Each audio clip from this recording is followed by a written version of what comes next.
hebat, paling tinggi juga karena kurang ikhlas. Orang kecewa itu juga karena kurang apa? Ikhlas. Nah, kurang tadi itu namanya belenggu. Nah, belenggu ini cara menghilangkannya dengan cara apa? Ikhlas. Ikhlas itu kan memurnikan gitu ya. Kalau murni berarti kotorannya dibuangin semua itu.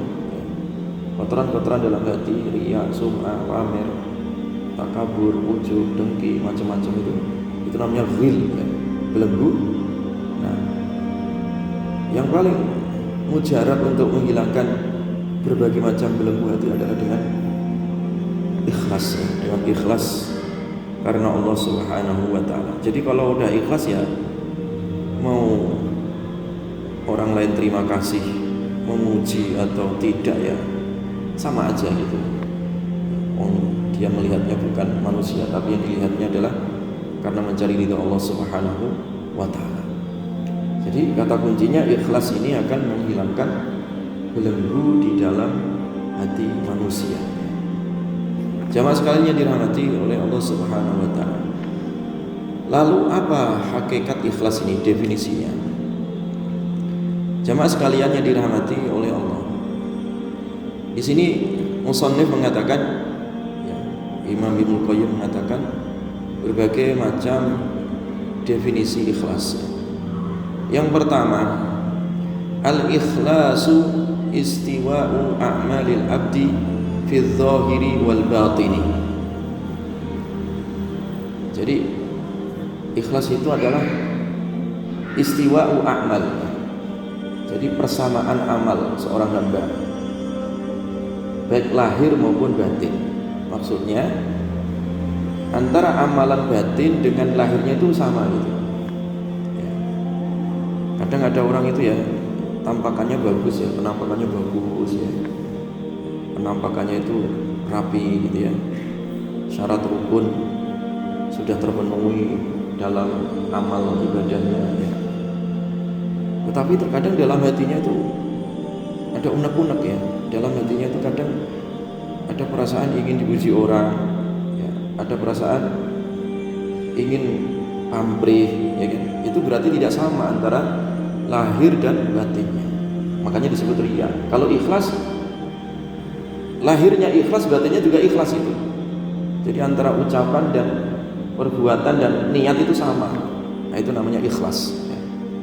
Jadi ikhlas itu kesamaan antara amalan yang zahir, yang tampak, dengan amalan batin ya, itu sama gitu.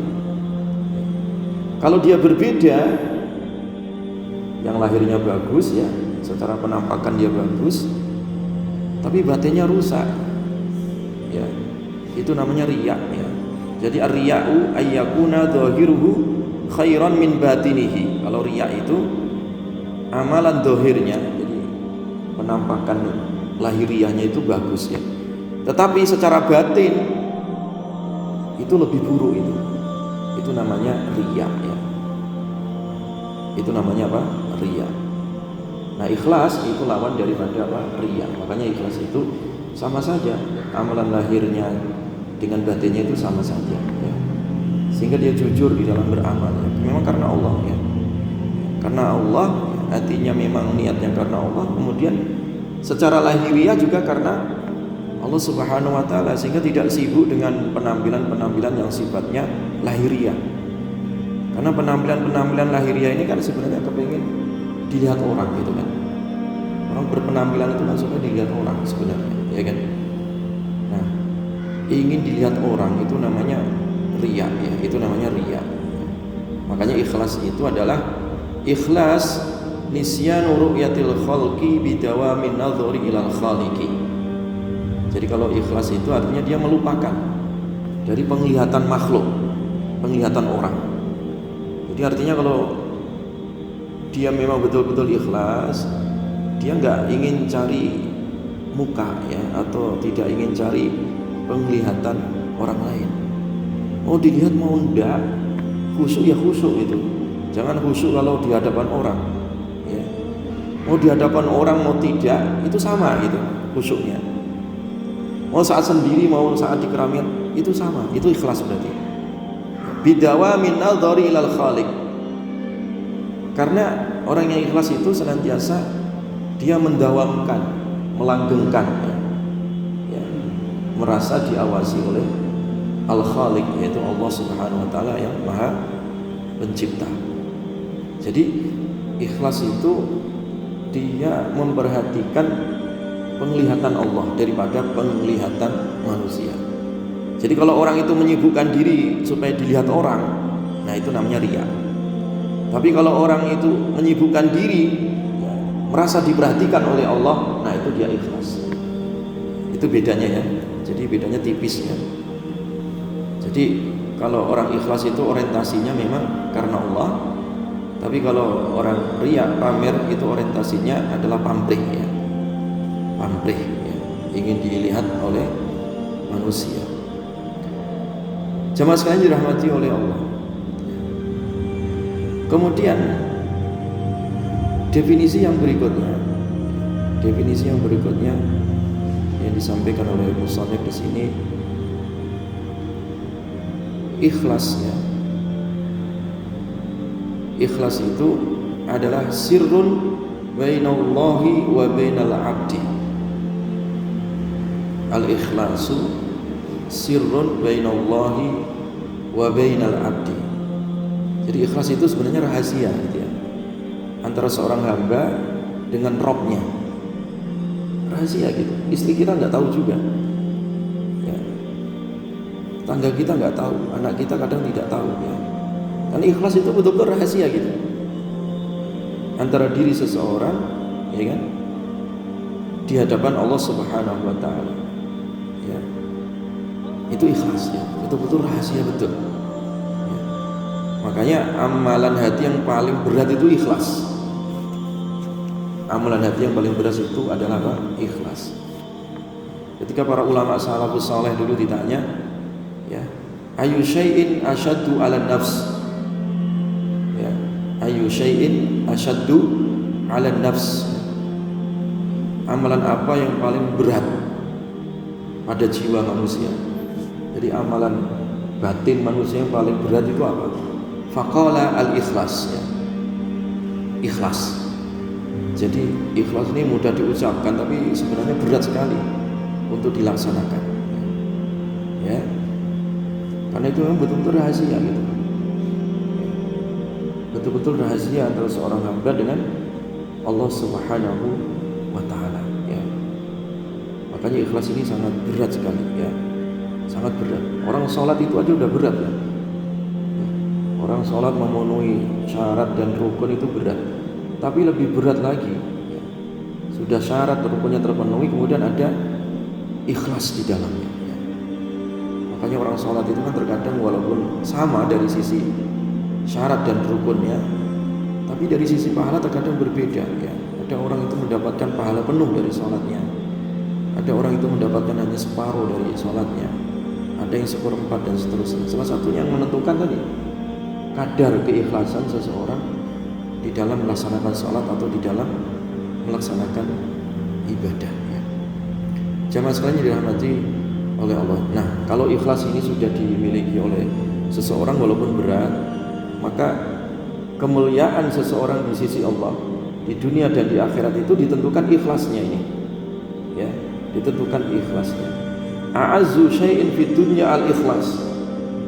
Ini sesuatu yang paling mulia di dunia ini yaitu ikhlas. Wa kam ajtaitu fi isqatir riya an qalbi fa ka'annahu yambutu ala launin akhar. Ini para ulama dulu mengatakan betapa ya banyak ya usaha yang sudah aku lakukan untuk menghilangkan riya dari dalam dadaku, dari dalam hatiku. Ketika satu riya itu sudah saya tutupi, saya sudah belajar untuk ikhlas, mengubur dalam-dalam sifat riya ini. Sudah hilang. Ternyata sifat riya itu tumbuh dengan warna lain gitu. Nah ini loh Pak, sulitnya ikhlas di situ. Kadang boleh jadi kita dalam satu majelis seperti ini bisa ikhlas, iya kan? Kita udah belajar ikhlas. Belum tentu nanti sampai di jalan atau sampai di rumah ikhlas itu masih ada. Terkadang tercampur gitu, sudah mulai tercampur warna lain. Ya, tercampur riya sedikit. akhirnya menjadi bukit ya. Seperti itu.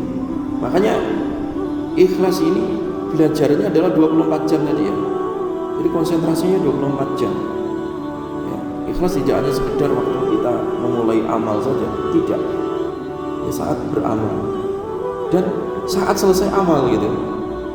Ya, kadang orang batal amalnya itu, ya, dia sudah 10 tahun beramal, terkadang dia batalkan hari ini gara-gara diungkit-ungkit gitu. Oh itu kalau bukan saya nggak bisa itu. Ya, jadi sudah mulai muncul sifat keakuannya ini, ya, merasa dan keinginannya supaya dihargai karyanya, ya, atau dihargai jasanya, itu sudah mulai ada rasa riya itu, ya, sehingga amalnya mulai berkurang itu disebabkan dia tidak memelihara sifat ikhlas ini. Jamaah sekalian dirahmati oleh Allah Subhanahu wa taala.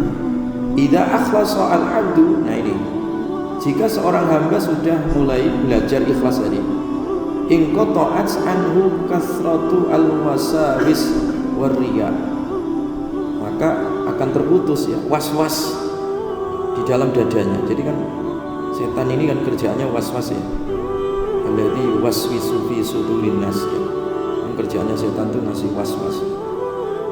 Nah, cara mematahkan was-was ya di dalam dada seseorang itu ya, adalah dengan ikhlas. Nah, kalau orang itu sudah betul-betul ikhlas, orang hamba, inqata'at anhu kasratul wasawis, maka terputus dari seorang hamba tadi kasratul wasawis, kebanyakan dari was-was. Jadi was-wasnya itu mulai hilang. Kalau was-was hilang dalam dada itu hati sudah mulai tenang. Makanya kalau orang berpikir ya Allah itu nilai tatma'innul qulub, kalau sudah memutus diri dari sifat riya ya, dia belajar ikhlas, memperbanyak zikir kepada